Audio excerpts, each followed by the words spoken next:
Hey, they're the others. Yes, sir. We're going on. I don't know what that's supposed to mean. I'm quiet. I look at this as the mic is always hot. Just say, thing to go with.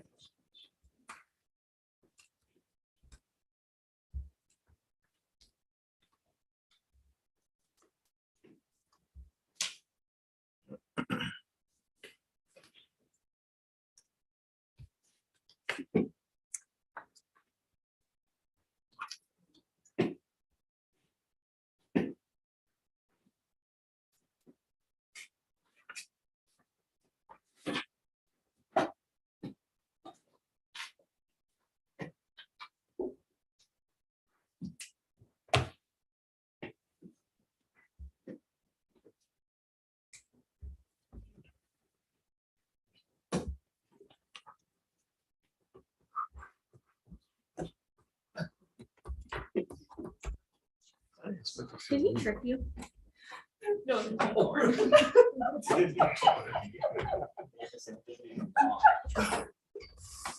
Okay. Good afternoon and welcome to the City of Helena City Commission Administrative Meeting. This meeting is called to order. August 3rd, 2022, 4 p.m. Madam Clerk, could you take the roll, please? Commissioner Dean, Here. Commissioner Reed, Here. Commissioner Logan is Excuse. excused for the record, and Mayor Collins. Here. Comments or questions from the commission before we move into other matters? Moving along. Presentation, Growing Friends, Benton Trail Tree Planting Manager Brad Landsatter. You have the floor. Mayor Collins, commissioners, as many of you know, Growing Friends is an urban tree planting organization. They've been in existence for over 30 years, have nearly 300 members. And over the years, they've planted several thousand trees in Helena. The Parks Department is eager to partner with Growing Friends on the North Benton project, which would be tree planting along the walking path. One thing that Growing Friends is really proud of is that they run a very lean organization, and the donations are actually back into the ground with the tree planting activities. So with that, Paul Cartwright is here today to make the presentation. You can just switch places with me. Watch the court.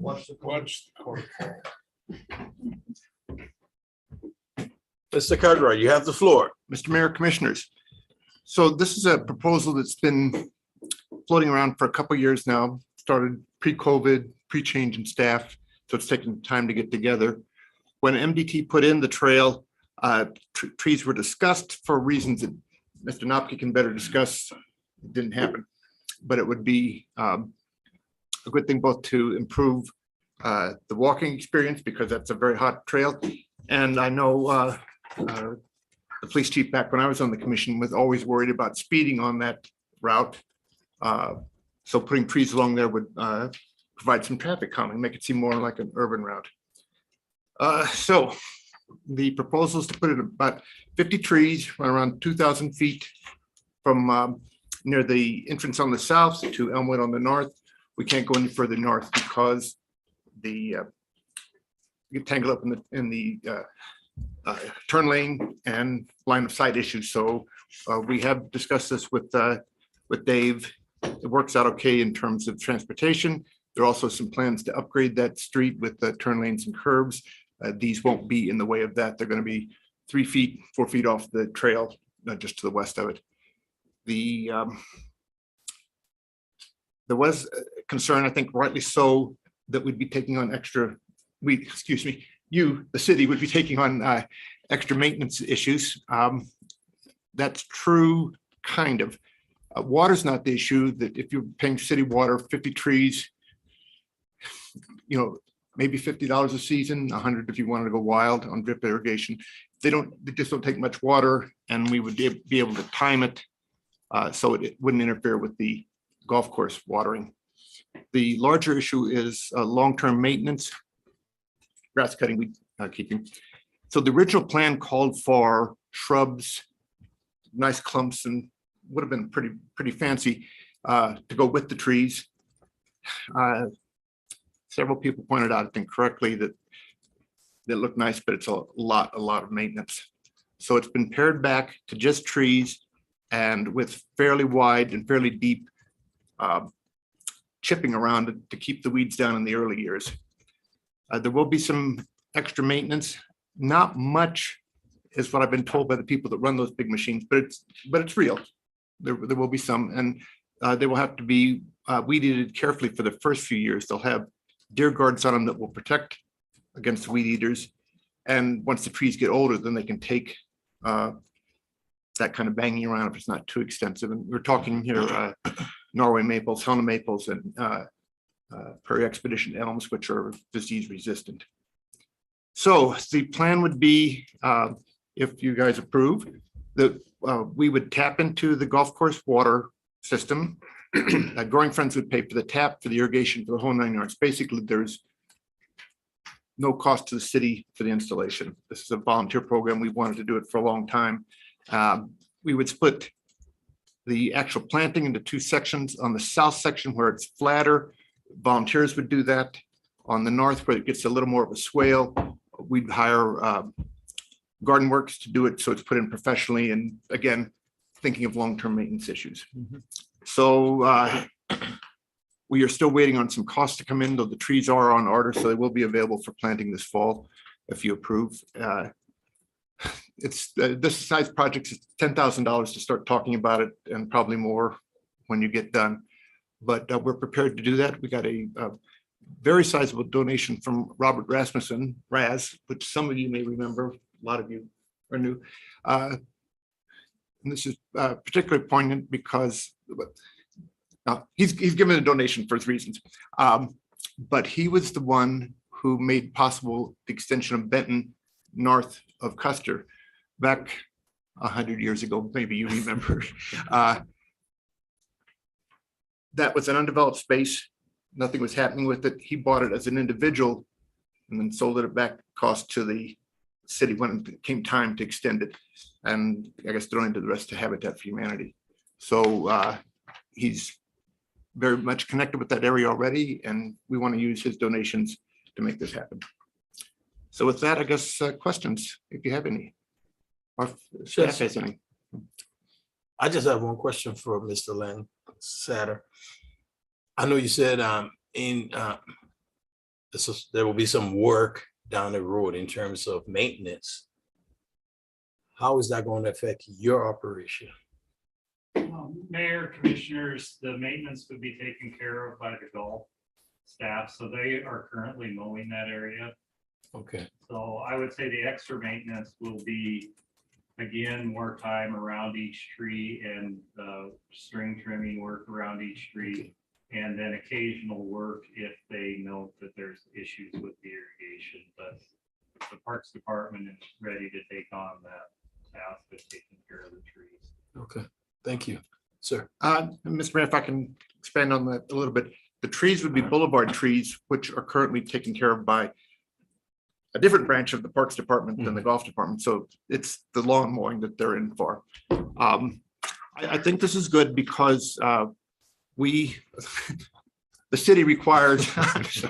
Hey, you're part of the You city. too. You're part of the city. Okay, Mr. Mayor, the city requires, demands in some cases, trees be planted. And one of the things we always used to hear, and you probably still hear, is we don't want all the extra work. It just looks pretty well. How does that help us? And I think it's good when the city steps up and says, it is worth it. Yeah. And this would be a very dramatic statement of that. So that's, I mean, we still would have liked to have the shrubs, but the bridge too far. Okay. So. Commissioners? I don't have any questions, but just a comment of thanks. Growing Friends does so much. I'm really excited that Garden Works is helping out on the more technical pieces. And I think this will be a really nice continuation of the boulevard trees that are already on the southern part of Benton by Carroll and the yes. Cemetery. And it does get very hot right there. And I think this will make a significant difference. So thank you. Okay, Commissioner? No questions. Also, just thank you. Okay. Go ahead, Manager. So Mayor, Commissioners, I don't think this requires a formal action, but if the commission's got consensus to proceed, then that's what we'll do. Okay, public comments. Do we have any online? Mr. Mayor, Commissioners, I have written public comment for hands raised. Well, I think this is a no-brainer. I will support this. Thank And you, sir. so, Commissioners, Absolutely. so we have a consensus. We'll move Okay. forward. and Mr. Mayor, we will let you know when we pick a planning date and we'll make sure we have a shovel ready for you. Roger that. You do, yeah. Thank you. Okay. All right, recommendations from Helena Citizens Council, Representative Myers, if you're around, you have the floor. Give me just a moment, Mr. Mayor. I got a little too quick with my.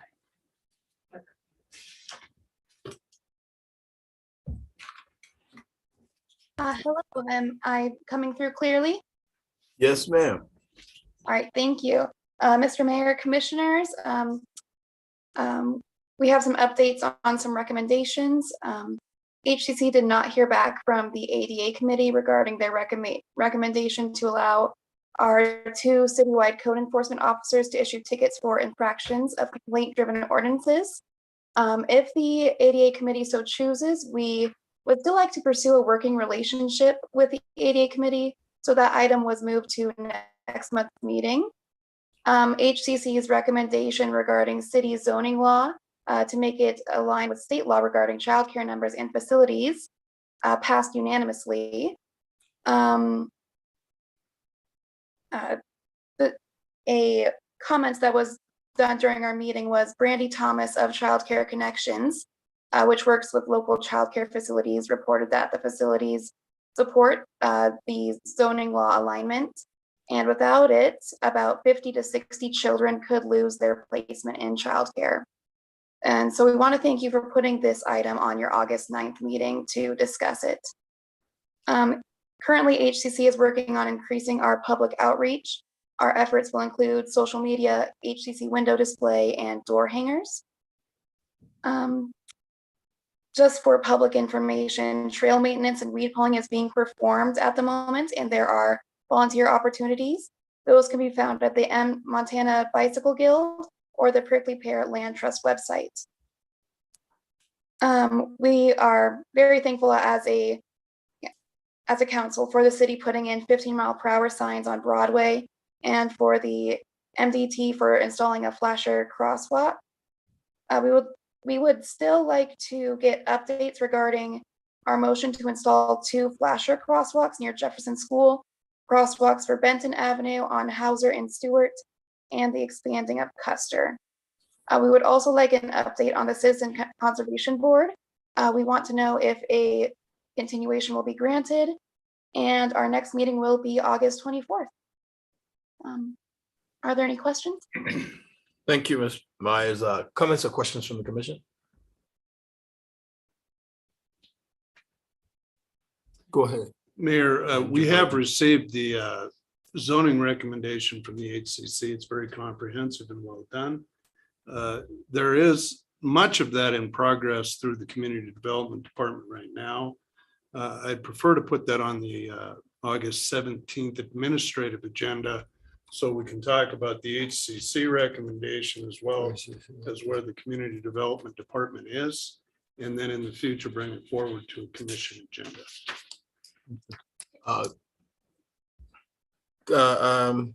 Representative Myers, did you hear that? Yes, I did. I am writing it down right now. Thank you. Okay. Go ahead. I'm just curious, what brought the request for the zoning change to the HCC's attention?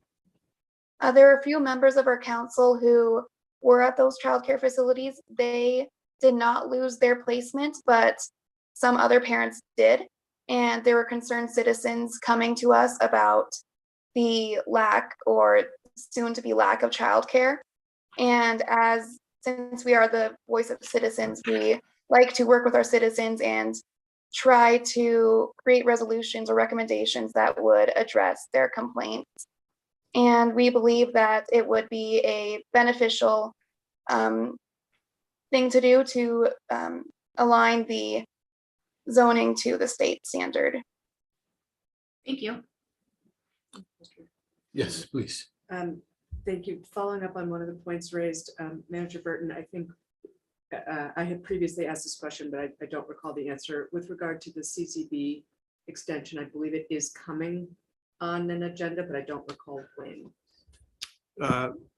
Mayor, Commissioner, I don't think we've got it scheduled yet. I think they do some. We looked into it and I think it's January of next year when it actually sunsets. So we've got a little time to work it into an agenda. Just follow up, Mr. Bailey. The previous discussion was being able to bring some of the larger updates for all advisory boards around the same time, so we could kill, two birds with one stone and get it all done at once. Obviously before January, but just to streamline things. Killing birds around. Sorry. City managers report.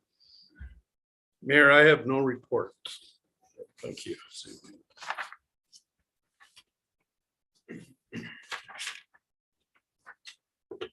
City clerk update.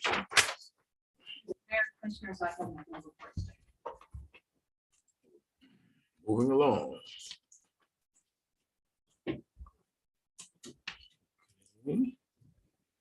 City attorney update. Mayor, Commissioners, I have nothing to report. Move along. Department reports.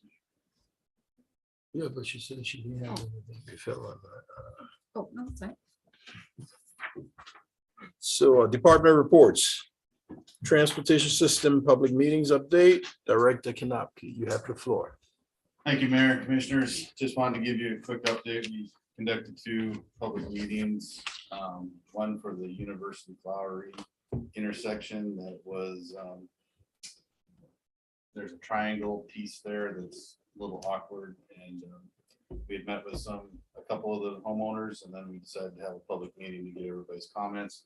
Basically, what came out of there is the winter closure of that little triangle piece. There's some speeding issues, but they want to maintain the resident access there. So our recommendation, and they agreed, we forwarded our traffic calming application to them. And so we'll start down that structured process with them up on Flowery and University. We also had the public meeting for the traffic flow on Warren Street in front of Central School last night. It was well attended. I think there was over 36 attendees to that one. Very good discussion. Heard a lot of things that haven't come up before. But some of the major ones was speeding, parent pickup and drop off. And during that parent pickup and drop off, blocking of alleys and residential parking. Parking in the residential area by both parents and staff, basically eliminating parking for the residents around there, and then the overall congestion. As far as the parking goes, the school district did last night commit to looking into possible additional parking for the staff and adjacent parking lots, either Cathedral or the city down on Cruise. There's several options for them to explore. But like I said, it was a very good conversation with everyone last night.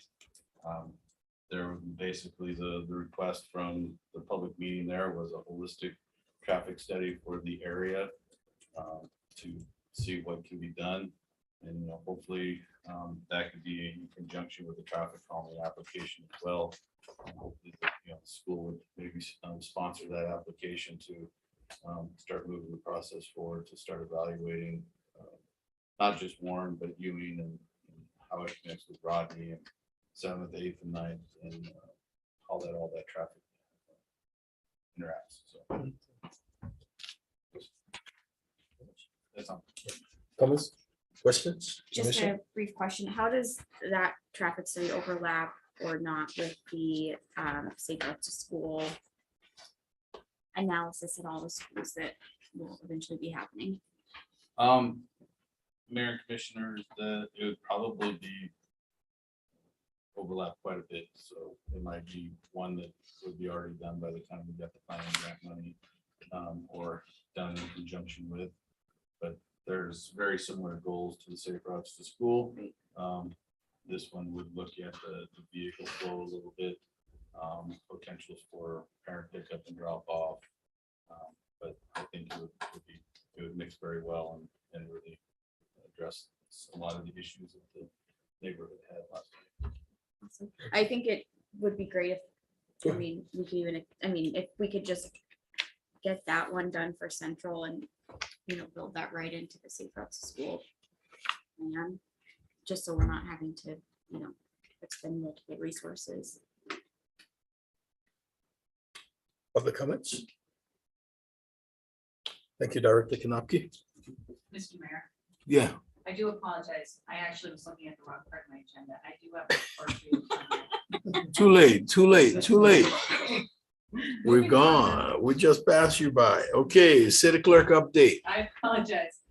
For the group, this is our review of the board applications, and you've all received those applications and the references associated for the ADA Compliance Committee, Helena Housing Authority, Pre-Release Screening Committee, and the Zoning Commission.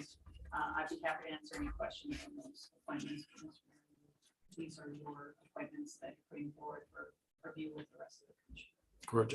Comments? Questions? Mr. Mayor, for the pre-release screening committee, do you know why it's a non-expiring term? Is that something we determine or they determine? So, That was, go ahead. Mr. Mayor, I apologize. Commissioner, the pre-release screening committee is sort of one of these odd entities that sort of exists outside the city's purview. We just have a, Yeah, we have a role in appointing a city representative, but the committee itself operates outside of. So then, because for the pre-release, so the two applicants we received, which one of them will be the representative from the city? So this is actually something, it's a great question, Mr. Mayor and Commission. I'm working with the representative from Boyd Andrew that heads and runs the committee. There was a question that arose related to this very topic. The language that they use for their committee charter is vague at best. And so we're in discussion now about what's the appropriate appointment. But what we're doing right now is following precedent from what they had before. Okay. But I've been in contact with them to ask them to clarify what appointments you guys as a commission should actually make into. Right. So hopefully I'll get a better answer. They did not have record. They were sort of following precedent over years and years. So when we dove into the file, we found that there was this question. So I will follow up with you later. Thanks. Okay, now we can move on. Thank you, Mr. Mayor. What's this? Director Kanapi, you on again? Mayor, Commissioners, I think Public Works and Transportation are jointly presenting the next topic. Oh, okay. Director Leland and Deputy Chris Cooey, they've been involved with this deeply, and I'm gonna Ryan start off since he has the initial comments there. Yeah, Mayor, Commissioner, we're working together and Chris and I will tag team the presentation to go through this. Just wanted to give you an overview of how we start to develop our comprehensive capital improvement plan. So it's a CCIP and just show what we have, what information we're drawing from, and all the different inputs and different studies to come up with our list that we actually bring to you during the budget process. There's a lot of different studies and different involvements and a pretty involved process of what it gets to actually get that priority when we put it onto the budget. So just wanted to go through that process together and then answer any questions that you have, and then later we will talk about rates. After we do the CCIP, then it goes into the rates and get everything taken care of. But if you want to go through it, Chris, you want to start off? Sure. So Mayor and Commissioners, we'll take you through what is the CCIP, both generally speaking and pertaining to our individual departments. And then we'll move into how do we plan for it, including some of our collaborations, our asset managements, a very brief rate setting conversation. I'm sure you'll get a much better in-depth one from the gentleman across the way here. And then again, how do we plan a little bit separately? And then finally, we'll give you some examples of how we provide our 5-year projections as we go through. Go ahead. As we move forward, yeah, sorry. No, you're good. So generally speaking, CCIP, or the Comprehensive Capital and Inventory Plan, right? A collection of projects, purchases, replacements, basically everything that we can do to guide our short and long-term operational goals. And it may be anything from a Rodney Street all the way down to just our regular annual mill and overlay maintenance to repairs and replacements of distribution mains, pretty much everything that you can think of that helps the infrastructure of the city. And then, so from our standpoint, like I said, street maintenance and improvements, vehicles, machinery, other equipments like the parking kiosks, all of those things, the vehicle lift stations in the fleet shop, all of those items that help us to do our daily operations. And then facility maintenance and improvements. So that would be, for us, really the only one we have is the city shop. Obviously, the parking is housed in the chamber building, but that is a facilities run operation. So, and then for public works, I'll let Director Liven. No, Public Works, we get into everything as far as the maintenance improvements and machinery that deal with water distribution, wastewater collection, stormwater collection and treatment, because it's kind of the same right now, even though with the regulations, it's starting to change. And then we have our drinking water treatment and wastewater treatment. Those are kind of the divisions that we break it out into. So going forward is we basically have 3 different elements that we use to be able to look at. We have our operations, which is asset management. So we look at the conditions where they do pavement inventory and look at what conditions it is. We have other asset management that we use that we'll show later is it's called City Works, that we know where the breaks are happening in our water mains. So we can strategically look at there at which areas we need to take care of. And then safety issues, especially with transportation. If we're having a lot of crash accidents, that's going to raise to the top of the priority. Then also in conjunction with that, we're going to use our master plans and studies. This is where we're looking at capacity improvements. So if we need a bigger main for collection for wastewater, for some of the new developments out there, or we're just getting backups, this is where we'll bring that into our planning process, and that'll be one element that we'll look at, and then combine everything and look at the risks that we have out there as it gets older. So that's where we're looking at the master plans, and this is a big portion of where we get our public involvement. We'll talk about public involvement, but these master plans, they're so involved right now with public involvement, and where it's all coming from is that's where a lot of it starts out and gets our involvement, and you look at the public and find out what they want to do.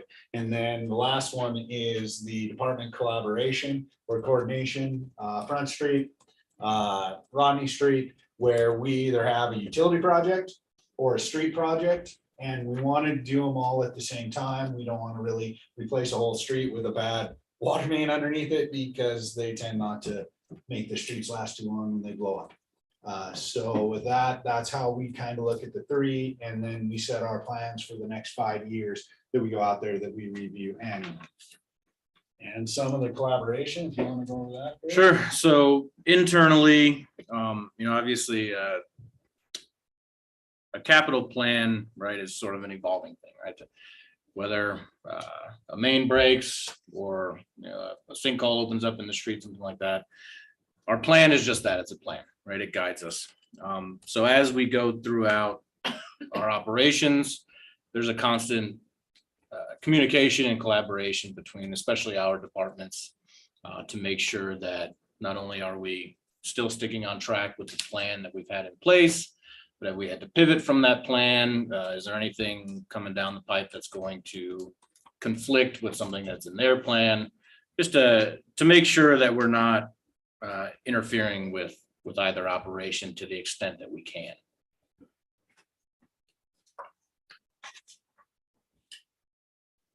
Then with the external one, Chris and I can look at it. This is the master plans again, where we look at it. This is the stakeholder meetings, steering committee, such as the wastewater, or not the wastewater, solid waste, integrated solid waste master plan that we're holding. We have Be Heard Helena, the LRTP, long-term transportation plan that we looked at. I mean, what do we have? 46 different public meetings or stakeholder meetings. I mean, it was very involved. I mean, I think it's Yeah, I mean, we had so many meetings. We had a separate non-motorized meeting so that we could hear from the pedestrians and the bicycle group. And then we also had meetings that fell into the range of like the downtown improvement district and another stakeholder group, so that we can hear all the aspects, so that when we're going forward with this plan, we can basically look at what the expectations are, and put those into the plan moving forward, so that we know 10 years down the road with this long-term transportation plan that we have basically the same design moving forward as we go through the years.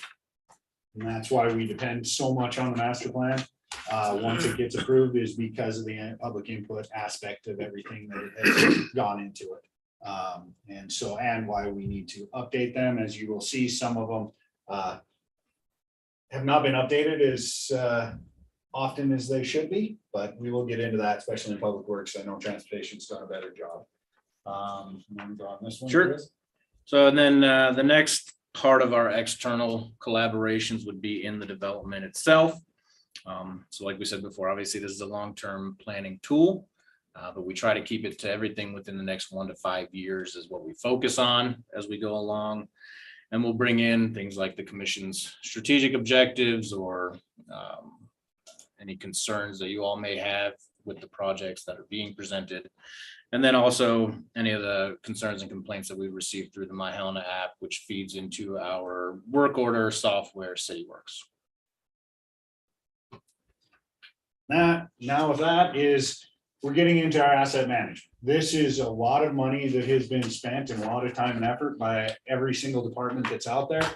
This is what we use to track our assets, to know what we have out there, what condition it is, and where we should put our efforts in to be able to either replace it or what we need to do to try and keep our maintenance under control and keep it at a current level, such as fleets. I mean, they have the So yeah, you'll see in your in addition to your packets, I provided a couple of handouts that we're kind of referring to as vehicle profiles.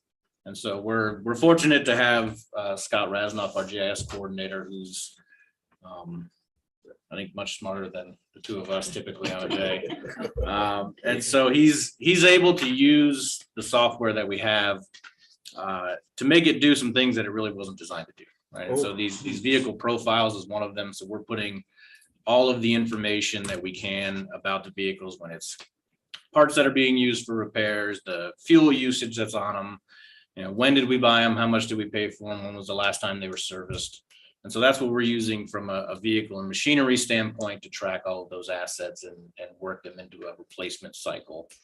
And so we'll be able to pull these together and send them out to all the departments that have a vehicle that goes through the fleet to help them with their own planning each year as they put their own CCIPs together. And then you'll also see that there's a series of maps coming after this slide. And so again, that's another a GIS function that he's using the data that we collect in the CityWorks software through work orders and service requests to then visualize those, you know, geospatially to show, you know, these are where we're having our pothole problems. This is where our main breaks are. This is our scheduled maintenance for streets for the next 5 years. So we're really utilizing a good combination of the softwares that we have available to us to give us the best picture overall of where the efforts should be focused. Please. Thank you. Just a quick question on the maps, which are super cool. There's one where it just says COH risk score, but there's no explanation of what that means. I don't know what page it is. That one right there. This is, oops, one more. I think it's that one. It's that one. This one here. This is from our sewer master plan that is out there. So this is our collection system. This is where we've looked at with our maintenance, our master plan, and where we are at risk of having backups or have been having backups, so that we can either focus our maintenance in there to go out and clean them out if we are having backups from, say, grease or anything along those lines. So this is actually our sewer risk that we look at and where we have to focus and where we're having some issues in the master plan, and also type of material that's out there. If we have clay, we're running risk it'll be collapsed someday or have more roots that come in there. Mayor, I would just add that to manage these assets, and I think it's the whole purpose of this presentation is to talk about what happens before we come in front of the commission for a request. Right. And in addition to that, to be able to do that, and this is, I think, a very good map in terms of knowing what we own, what condition it's in, and then having it tied to a CCIP with an estimated cost. As a part of that too, and I don't know that we've updated, or I've been aware of the updated numbers, but each one of these utilities has a total value, and they're all insured through MMIA. I know years ago, the water department was hundreds of millions of dollars. So collectively, you know, the value of these assets is in excess, way in excess of $1 billion. Two questions. One, for this is actually really cool to know that all of the tracking that is already available. Will you guys be including in this? I mean, is it always going to be different systems, and like, do we consider the life cycles of those systems in this? I guess is the first question. And then my second question is, when we start talking about, just given how many areas are, you know, requesting to be annexed, how do we evaluate, I guess, that expanded infrastructure? Because I mean, it will all be in the green, you know, let's say for the first 5 or 10 years, but then how do we start accounting for that before it's actually annexed? Because we have to, I mean. So I think part of that is making sure that when we annex properties, that we're annexing the water, sewer, and making sure that we're putting conditions on those properties that fall in line with our master plans, and that they're installed per city standards, so that we know what we're getting, and making sure that the staff is out there inspecting and ensuring that what they're putting in the ground is what we're expecting. And then that way, when they go into the system, they are green, and then they're assigned a life cycle or design life. They're all different. Ryan has different life cycles. You know, chip seal for us is, you know, 7 to 10 years. We're running on pretty much a 7-year cycle to go through the town. But as we expand, those processes get bigger. Ryan has things that are way out there a lot farther. Roads typically have a 30 to 50-year design life. We have a lot of roads that are a lot older than that. But that's just pretty much nationally where everybody stands with it. But I'll let the other Ryan or Chris talk about the other aspects of that, but really it starts from the beginning with those conditions of annexation. Mayor, Commissioner. Yes, with all this tracking of the asset management, we do look at life cycles, and to be able to, there are quite a few out there. And Sheila and Tyler have done a great job when they're looking at their new financing system that is coming in, of can they integrate with any of these assets, or can we take any of these assets and roll them into the Tyler system that we're looking at, and what they have available and if they're going to be better for us. So we are looking to see if we can consolidate any of these and actually bring them in to make it one cohesive program. Yeah. Because we take a lot of these with City Works and everything you'll see later, and one of the handouts that we got out there is, for years, we've been doing it in a spreadsheet. We have all of our inventory that's out there. That's where Tim is getting it. We know how much it costs, where we need to be, and what the life cycles of everything is. And so we're hoping to roll that into a different system, upgrade it a little bit, and hopefully be able to use technology a little bit better on there. And then as far as water and sewer is a little simpler for any of the annexing than it is for transportation, because they have a little more assumptions. Ours is pretty well set out in engineering. And with this is with our master plans for both water, sewer, and storm, we have models. We have very in-depth calibrated models that take a lot of time and effort to be able to calibrate. So we can put a new subdivision in of 200 lots and say here, and based on our demand curves, we can figure out where it's going to be, what the pressure is going to be, where our constrictions are going to be, and what size of pipe that it needs to go in there, and both with water and sewer. So that is what we use as our tool to be able to come up with our conditions for anything that is going to be annexed. And Mayor and Commissioner, if I could add, Please. so the similar models that Ryan is talking about for water and sewer, transportation is looking into a model that basically is similar to that. We give them all our traffic numbers for our roads. They put it into a model and they show where the impacts are. So same thing, just different intersections. Basically, he has pipes underground, we have the streets on.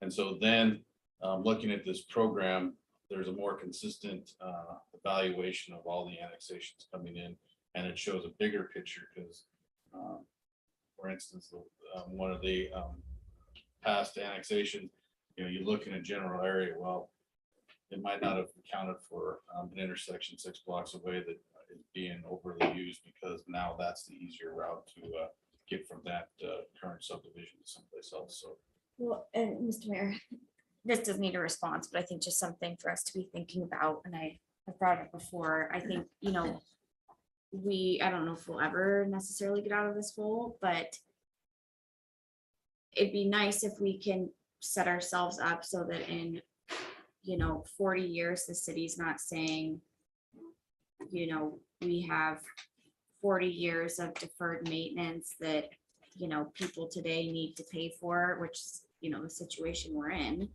And I know that that's kind of, every municipality deals with things like this, but it just compounds, and it'd be great if we could get to, like, everything that we're developing right now is paying for itself now and in the future, and we're not, burdening folks 40 years from now with dealing with, these issues.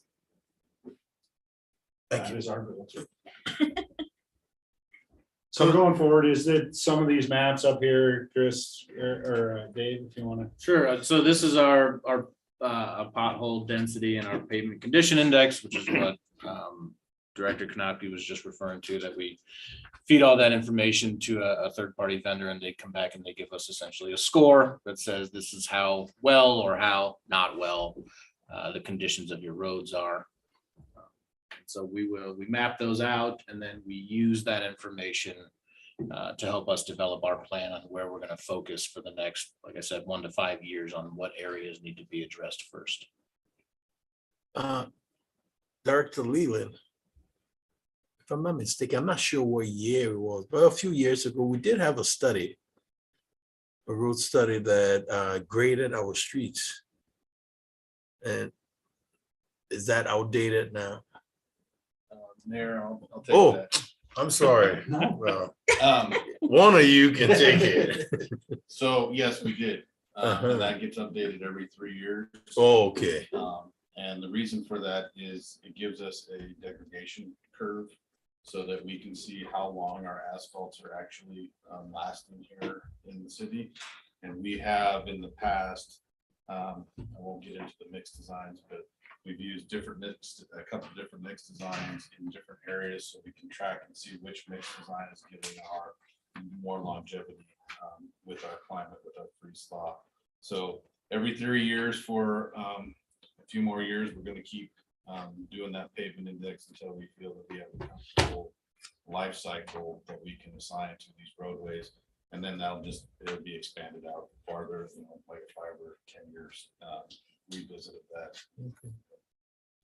Along with that study, they do LiDAR and they capture all our signs, all our pavement markings and everything. So we can actually compare what is tracked with what they are seeing out and seeing, if we have any gaps of signs missing or whatever. And so we collect all that data when they drive around. Okay, thank you. And this is just the mill and overlay. We can go through these fairly quick, and then the chip seals of where transportation systems has gone out, chip seal, mill and overlay. That's just a map that they're tracking. This is the water main breaks. This is our risk assessment that came out of the master plan. And so we can assign our risks of where we want to spend our money and where our aging infrastructure is starting to cause some issues. Then that's the sewer. Then this is just one from 2017. To give you an idea, is that we've come in there and actually replaced, like Lewis Street was a big water main break that we were having big issues. So we did use this to come to the budget and come to the commission to be able to replace and use this as a tool, just to show you the cool maps we can produce and what we use with them. And then this is turned over to either Dave or Chris. Skipped our rate setting. You just got our rate setting one. We'll get to that. So. Did you move it? What? Did you move it? I don't know. Didn't think so. Before that one. It's not there now. Okay, I'll go Okay. down to the right. Anyway, there we go.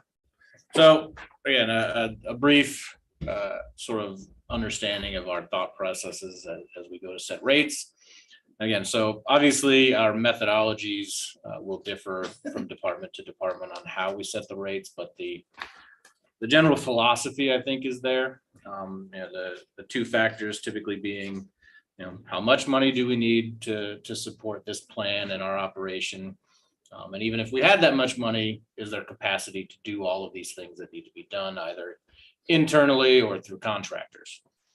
So the one thing that we like to consider across the board is a consistent charge, right? We don't want to give the public these big swings of up and down rates, right? Because it makes it hard for them to create their own budgets for their own personal finances. So we like to try and stay at a steady pace, either if it's up or down a little bit from year to year.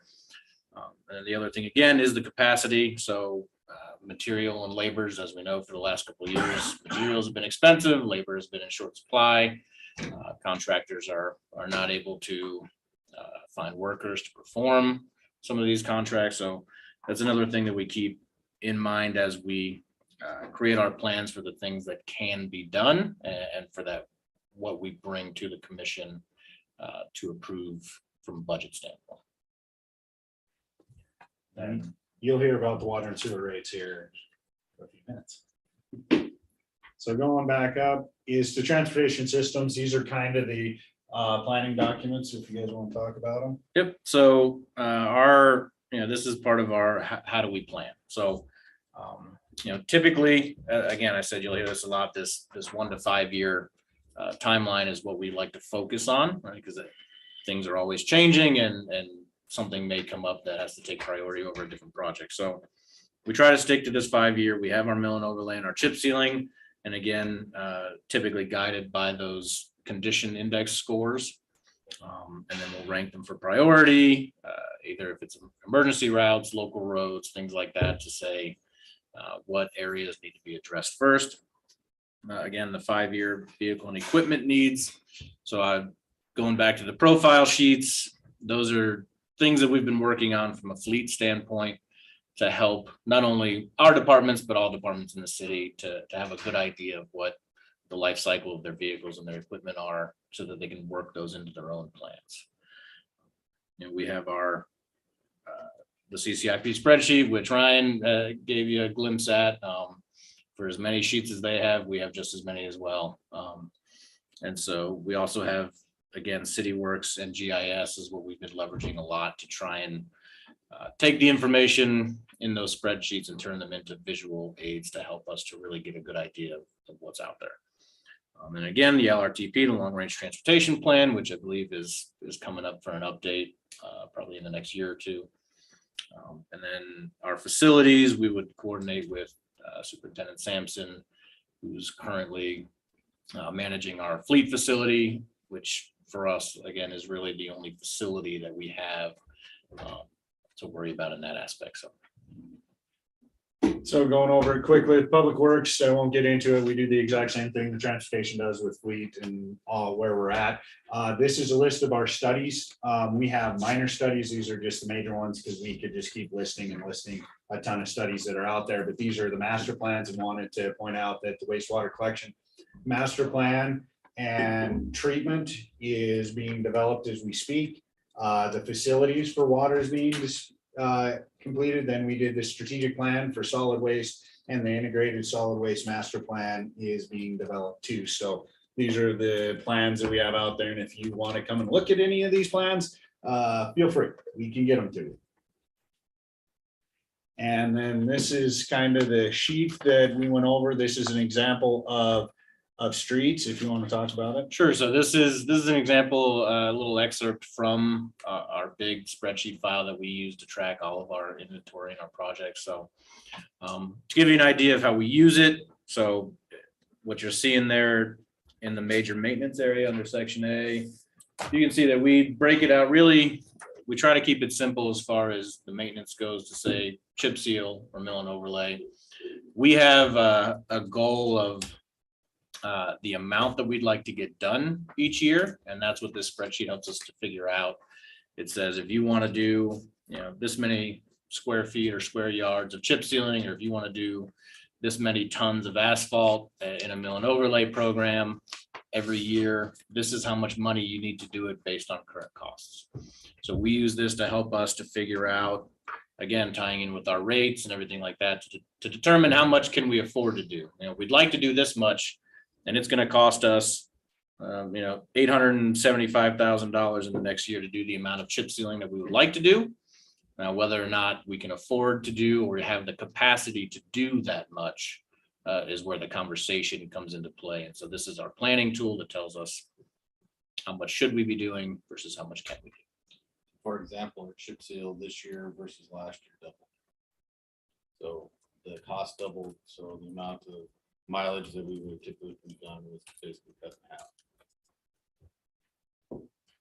Then real quick, this is the full inventory that we have for water. We just gave it to you as an example. So you have an idea, but we have it for solid waste, transportation has theirs, we have it for sewer. So you take a look at it and we break it down into our treatment plants. And so you can see what level that staff really delves into it. And then we can put cost to it. And we always update it, about every 2-3 years, we'll update it with current costs. So we do know what liability we have sitting out there and what condition that it is in. But I believe with that we are done to answer any questions. Mission is nothing. And then we take this and then we take the first 5 years and we come forward and that's what we give for our CCIP. And then the, say, 2023 is what we bring forward in the budget. So that is the steps that we bring forward with that. Thank you. Public comments. Oh, Sorry. geez, I'm jumping over you now. That's okay, I'll be very quick. Just a quick question with regard to our process and ARPA and all the things. So your projects that will be put forward for ARPA consideration are coming at a different meeting. My understanding is we would hear which ones were coming forward from each department and that this would be the start of that, but there's no actual specific projects from these two departments that we are looking at. Is that correct? That is correct, Mayor, Commissioner. And recall that water and sewer have a huge ARPA project underway. So I kind of look at the overview of the CCIPs as one linear path. The ARPA allocation and the considerations that you have are a separate path. And so trying to move forward here. And at the same time, I believe at your next administrative meeting, we've talked preliminarily about structure and process relative to ARPA.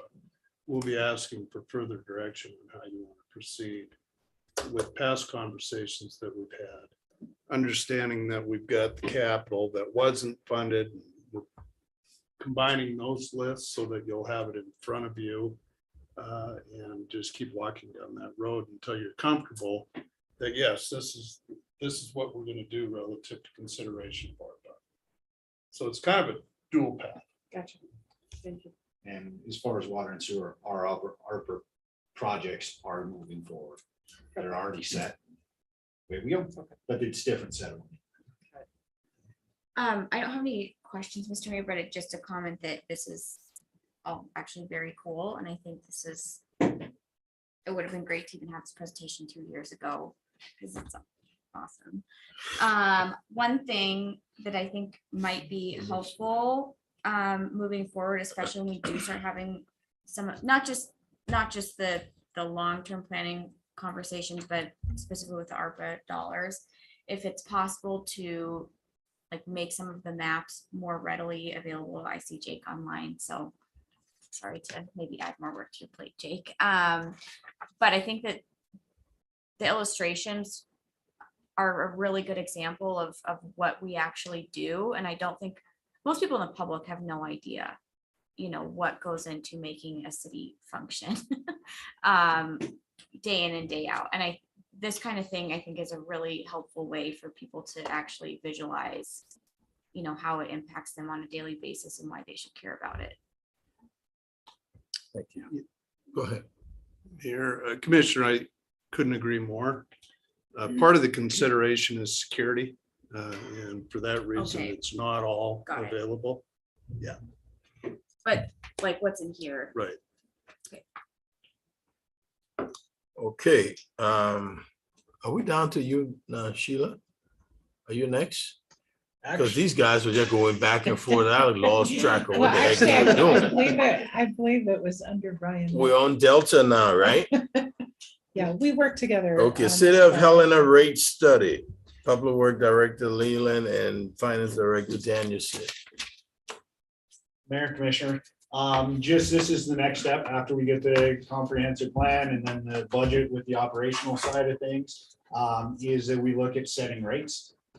We have gone out and hired our consultants, FCS Group, to do a rate study over the past 8 months or a year. And so they're here to to give us a presentation of what the rates should be looking at and what their assumptions were and everything associated with this. One thing you'll see is we have 2 scenarios for wastewater. And why we do that is we have a very big regulatory consideration that is out there with our wastewater discharge permit that goes through all the legislature and EPA and DEQ. That is out there. We do not know what it's going to look like or the timing or what extent it's going to be in there, but we'll be able to look at the 2 rates to say that, what something could be if we have to come into compliance with the discharge permit. Yeah, and Mayor, if I could just add to that, and I'm just going to say it out loud. This is the example where certainly the water and sewer sustainable systems that we have and the lack of that outside the city limits, where the cost shift comes back to the city in terms of water quality issues, because they're not required to do it on 1 acre well and septics. So there's a broader discussion relative to the regulatory cost shift that municipalities bear versus the rest of development in Montana. And so we'll be teeing that discussion up here as a part of this overall discussion as well. So with that, I'd like to turn it over to our consultants, John and Tagi, to come and do their presentation. Who's John? Who's Doggy? I'm fine. Thank you, Ryan. Thank you, Mayor and Commission. Yeah, so John Gillarducci, I'm the principal on the project and Tagi's the project manager. He will Tagi will take us through the initial results. We will start with some background on rates in general. You've heard about the capital needs for water and wastewater. Those often drive the need for rate adjustments when you start to look at how do we pay for these capital projects. So we'll go through some of that background, talk a little bit about the scenarios, a lot about the results of those scenarios. We've got some comparative information to share with you, what other cities in Montana are doing, and then we'll talk about next steps in the study.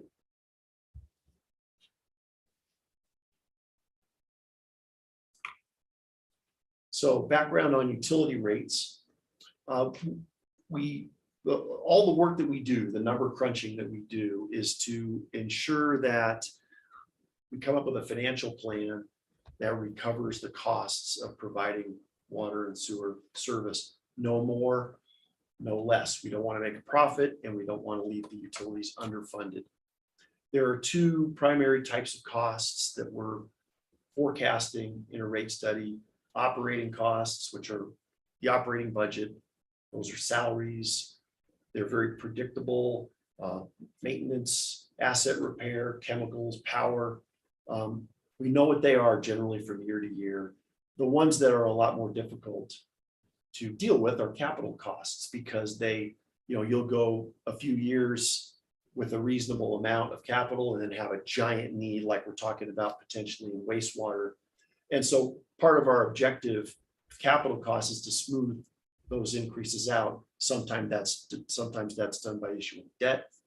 Sometimes you very planfully set aside reserves, spend them down. So, but those are the two main types of costs that we're dealing with when we look at it at a rate study.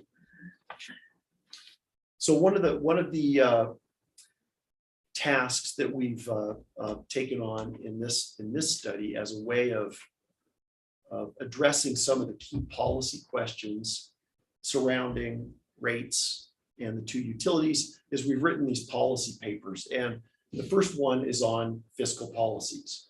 So what you'll see in the numbers that Tagi walks us through in a minute are these recommended fiscal policies incorporated into the rate forecasts. So what we're showing here is a summary of our recommendations against what the city's already doing for an operating reserve. And this is just working capital that the city uses to operate from year to year in the two funds, the water and the sewer funds. Right now, the city targets the greater of 15% of annual operating revenue or 60 days of maintenance and operating expenses. So that all that does is establish a minimum fund balance that you're going to try to hit at the end of every year. If you dip below that, replenish it. We're recommending something very close to that.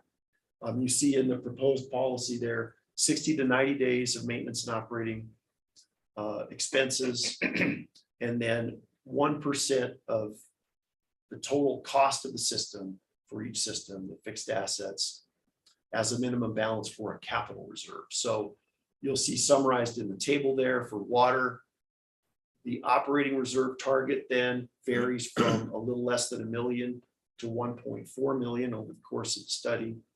And the wastewater operating reserve target between 0.6 million and 0.9 million, again, based on the budget and those budget forecasts. So again, those are minimum balances. So it's not like you're setting that money in there every year. It's only when you dip below that we would suggest you replenish them up to those minimums. Same thing for the capital reserve. That 1% of fixed assets results in a target fund balance of a little less than 2 million for water and 1.1 million for wastewater. So the two targets together, you see at the bottom of the table. And all this means is we are calibrating our models such that you don't dip below those targets in any year. There are some other recommendations in that fiscal policy paper.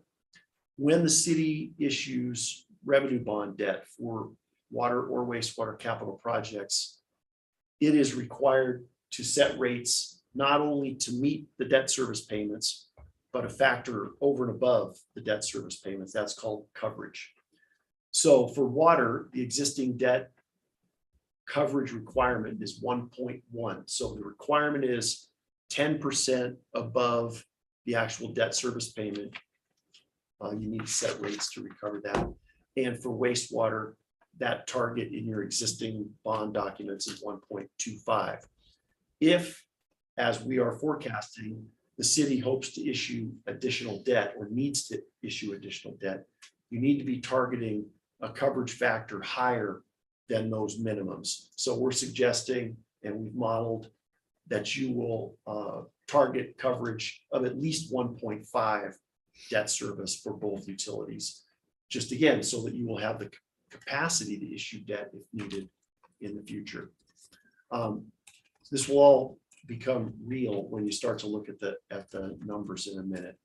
And the last recommendation among those fiscal policies is sort of and this is an annual set aside for repair and replacement on an ongoing basis, to make sure that the city is being, that the infrastructure is being repaired and replaced as per the asset management recommendations. And those totals are shown here, starting at 2.8 and rising to about 3.7 million per year for water, 1.4 to 1.9 million for wastewater. And that is an annual set aside basically to be spent on repair and replacement. So again, there will be opportunities for the commission to come back and look at these again, but these are what are built into the forecasts that you'll see.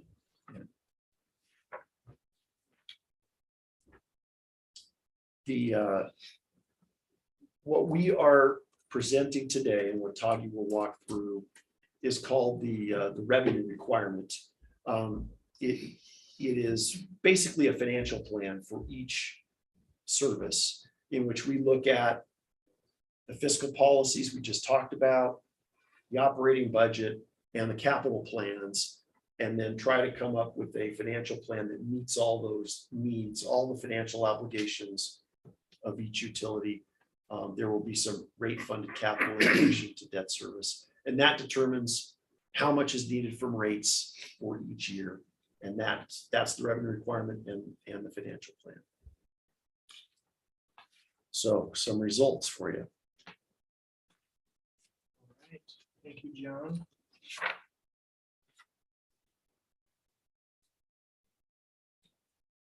All right, first up is the water utility.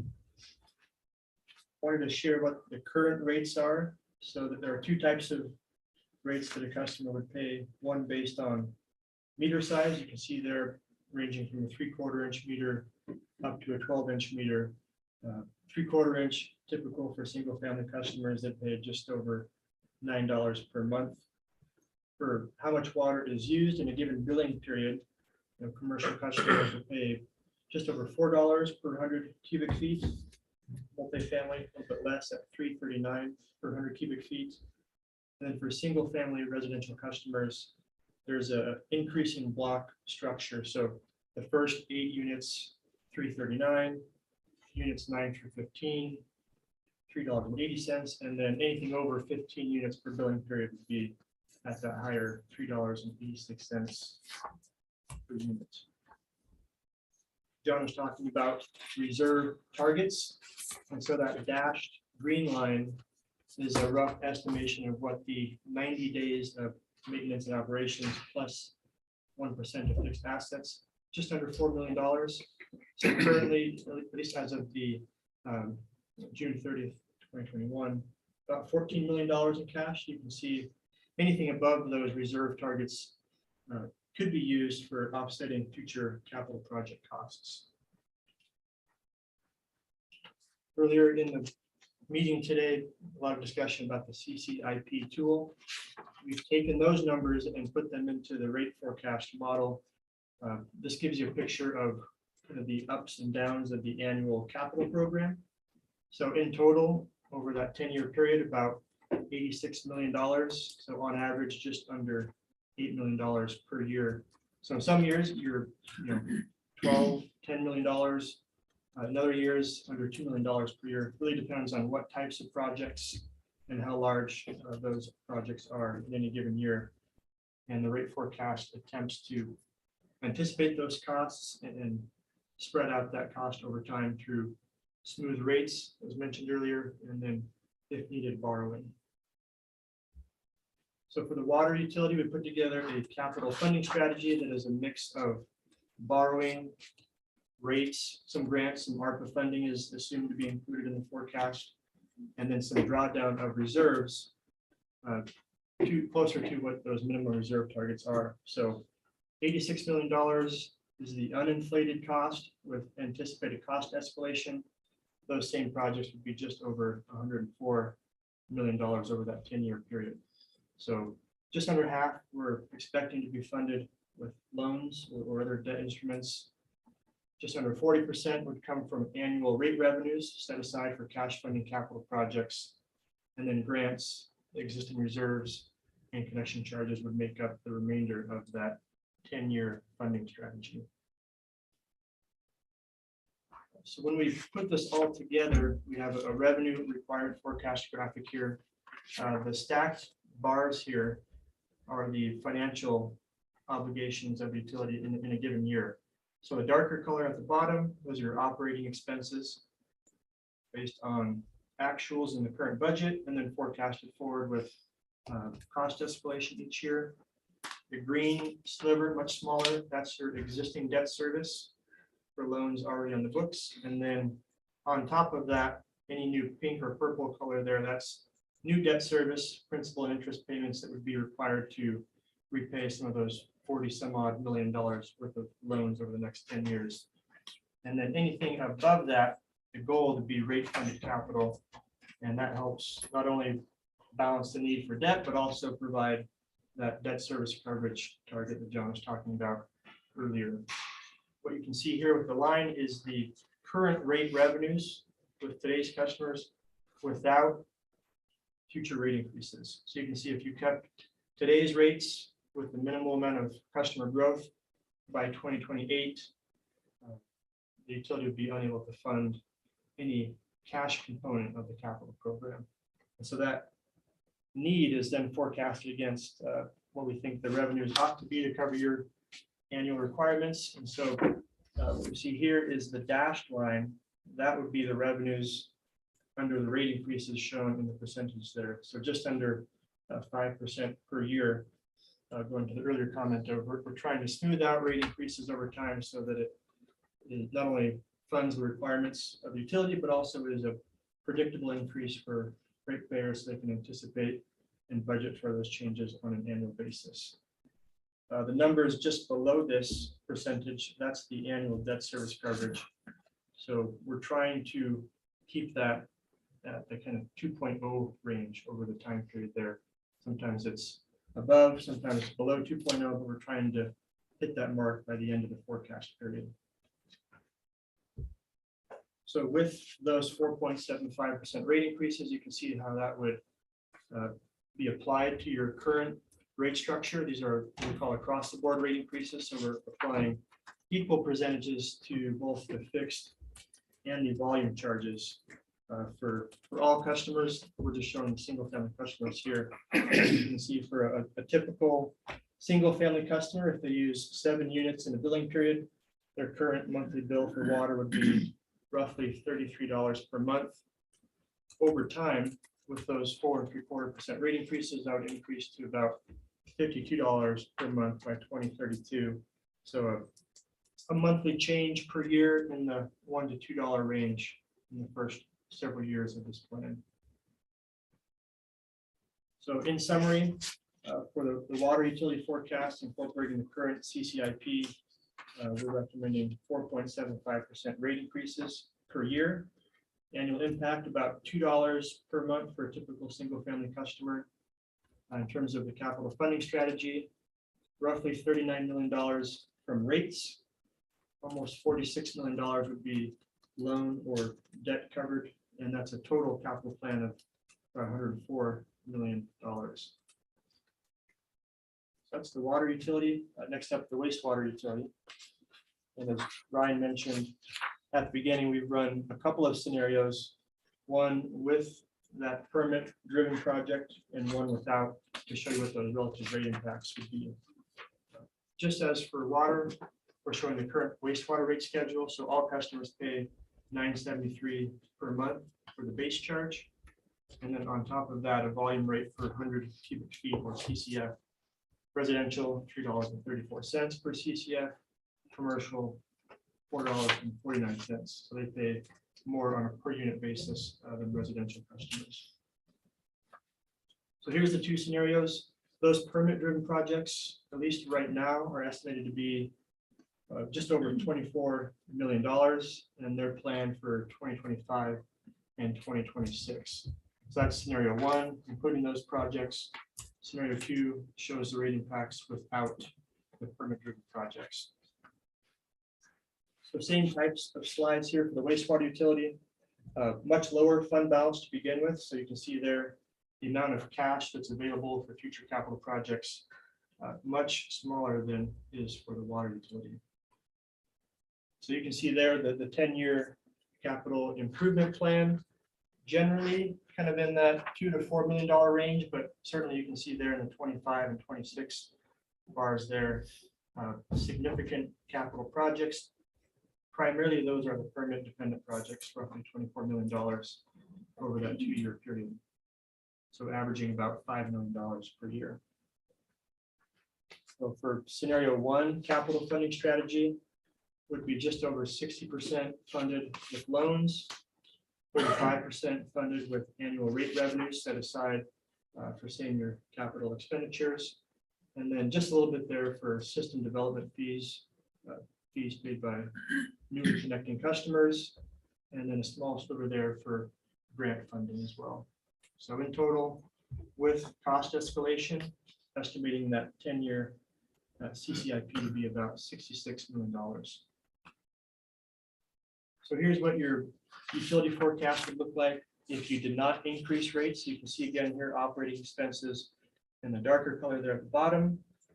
There is some existing annual debt service that the wastewater utility has to pay there in the green bar there. And then you can see there coinciding with those permit-driven projects, a lot of new debt service would be coming on the books to help pay for those capital projects. That would be principal interest coming on there in 25, you can see there. And then, so by 2025, current revenues would be not only insufficient to pay for the debt service, but then you're no longer setting aside any rate revenue or those gold portion of the bars for capital projects. So to ramp up rates to pay for those loans that would be coming on the books, it would take about 15% annual increases for 3 years. And then after that, about 3% per year. You can see how that would increase the revenues there over time. And that would allow the utility to have the revenues in place to not only pay for debt service, but also maintain a portion for the annual rate funded capital or the gold portion of those stacked bars. And again, we're trying to make sure that the debt service coverage is at least around 2.0 throughout the forecast. And that's kind of our ending target there, just over 2.0 in 2032. So in terms of a rate schedule and how the 15% per year would impact existing customers, currently a typical customer might pay $26 per month for their wastewater bill. With the 15% rate increases, that would add about $4 to $5 per month per year. So that's 2025. That monthly bill would be about $40 per month. And then after that, about $1 or $1.50 per month per year, with those 3% rate increases. So that was scenario one, without the permit-driven projects. That's what we look at here for scenario two. And you can see here, without those projects, much smaller annual average. Scenario one was about $5 million per year with a significant peak in 25 and 26. Without those projects, it's about $3 million per year and a much smaller total CIP. So you can see there, the purple slice under this scenario, 45% of the total capital funding strategy, which is much lower than in scenario 1. And roughly half of your capital plan would be funded from rate revenues coming from an annual basis there. So again, without rate increases, you're able to pay for your anticipated debt service and a portion of rate funded capital much further into the forecast. And maybe by 28 or 29, you start to get in a little bit of trouble. But we want to make sure that you are keeping up with our rate funded goal there, which is that gold portion of the bar. And to do that, we're forecasting about 4.5% annual rate increases. So without those permit projects, you could go for a much lower initial set of rate increases, and that would be an annual impact of about $1 to $1.50 per month per year for typical single family customers. So to compare the two scenarios, one would require 15% for 3 years and then down to 3% per year after that, while scenario 2 would be 4.5% per year throughout the forecast. The average impact on a typical single family bill for scenario 1 would be over $2 per month per year, while scenario 2 would be under $1.50 per month per year. You can see the total capital there, nearly $66 million in scenario 1. Without those permit driven projects, would be just over $41 million per year. So that's the revenue requirement results for water and wastewater utilities. And as John mentioned earlier, we do have a couple of slides here for rate comparisons for other cities in Montana. We'll caveat them first because everybody's systems are different, the needs are different, the ages of the systems are different. So it's kind of comparing apples and oranges by definition. But just to give you a sense, the city's water rate, current water rate, and this is the typical single family monthly bill. You see about 2/3 of the way down the table with the proposed increase for water that would move the city closer to the top, or I guess the bottom of the scale. Keeping in mind that many of these cities are undergoing rate studies and will make adjustments to their rates in the coming years as well. So it's always hard to tell, but again, just to give you a sense. For wastewater, similar position for the city in its current bill, and even with the scenario 1 increase, that 15% increase doesn't really change the city of Helena's position, at least respective, again, compared to these other comparables. You see at the bottom there, under scenario 2, even better at about 2760.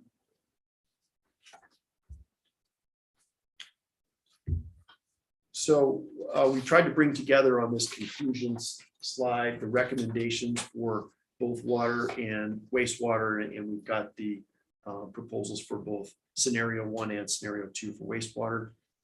For water, consider a 4.75% rate increase effective January 1st, and then depending on which scenario for wastewater,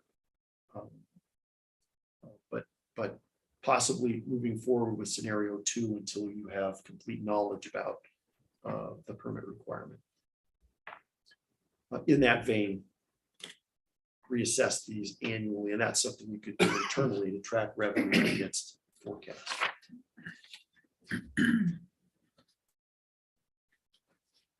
So as far as our next steps in the study, we're looking at revenue requirements today. We are also evaluating the SDF, the system development fee. And so we will be back to talk about those recommendations.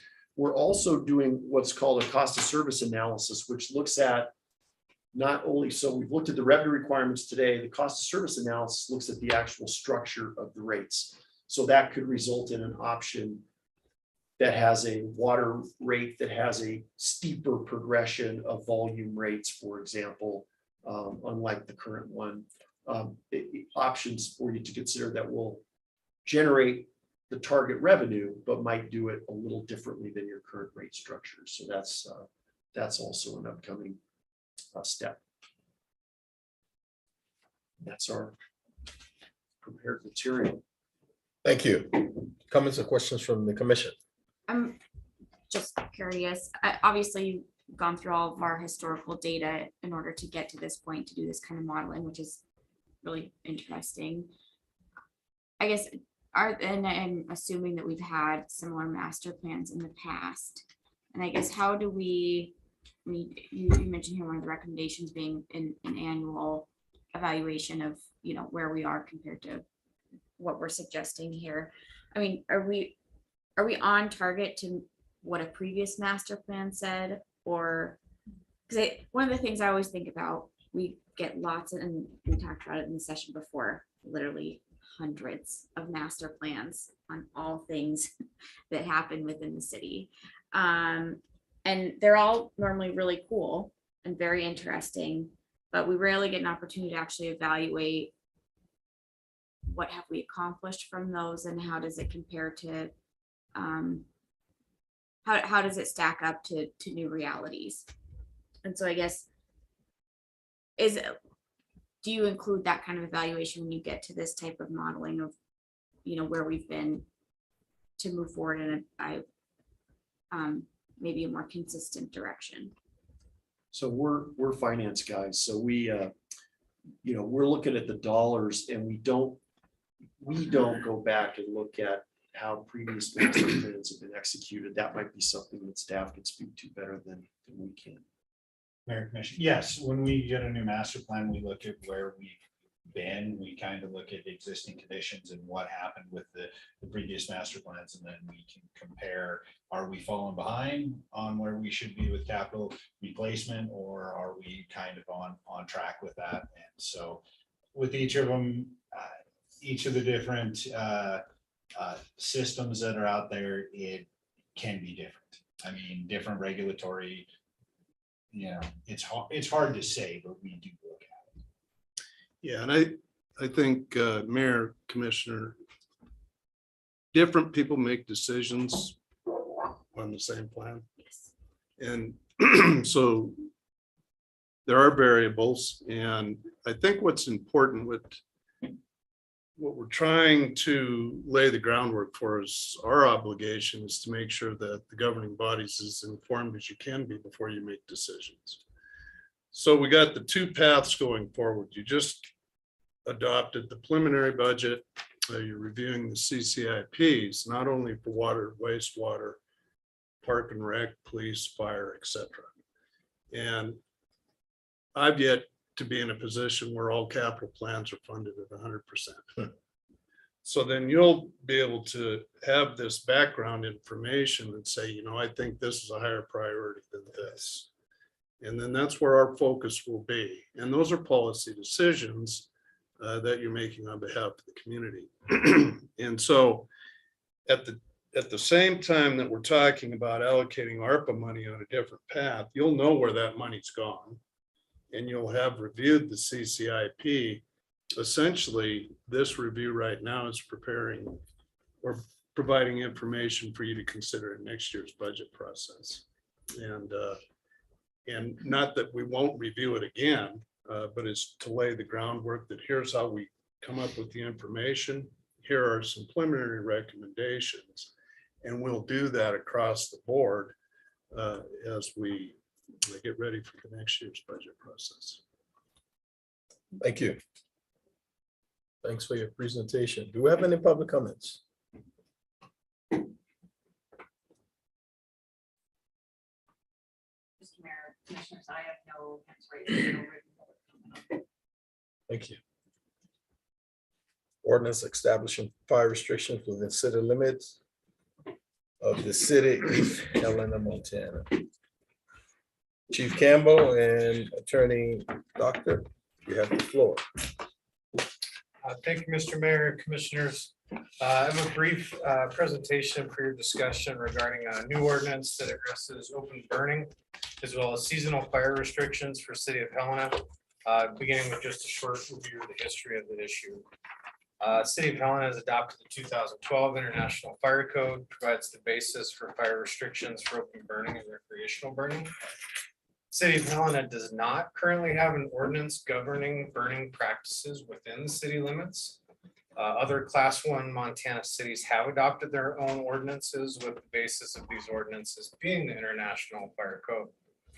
On August 5th of 2021, the commission approved ordinance 3290 to establish a 90-day time frame defining fire restrictions, essentially aligning city ordinance with stage 2 fire restrictions that had been adopted by Lewis and Clark County. Fire department staff, in partnership with the city attorney, have worked to draft an ordinance that would create predictable and enforceable policy for burning practices within the city limits. Some of the specific items this ordinance would include defining operational parameters for permit holders, conducting open burning for the purposes of fuel reduction. Would also detail size of fire and distances from structures for recreational burning in alignment with the International Fire Code. It would prohibit the burning of rubbish and garbage. Require on-site extinguishment capabilities, and further align the city of Helena with the level of fire restrictions as adopted by the county without having to make seasonal requests of the commission as those fire restriction levels fluctuate. It's also worth noting a couple things this ordinance would not do. It would not eliminate property owner backyard recreational fire pits. And it would also not provide a governance or control over smoke impacts, wind direction, or nuisance complaints relative to byproducts of combustion. And with that, I think Attorney Docker and I are prepared for any questions you may have. Commissioners, I guess, do we know when we'll get to see the draft ordinance? I believe our recommendation is to bring that draft in a packet at your regular commission meeting through the city manager's office and the city attorney's office. Yeah, and Mayor, I don't have a date, but whenever they're ready, I'll try to bring it forward as soon as possible. Roger. Any other comments from the commission? Do you have any public comments? Madam Clerk. Mr. Mayor, Commissioners, I see no public comment. Thank you, Chief. Thank you, Attorney. At this time, is there anyone from the public wishes to address the commission?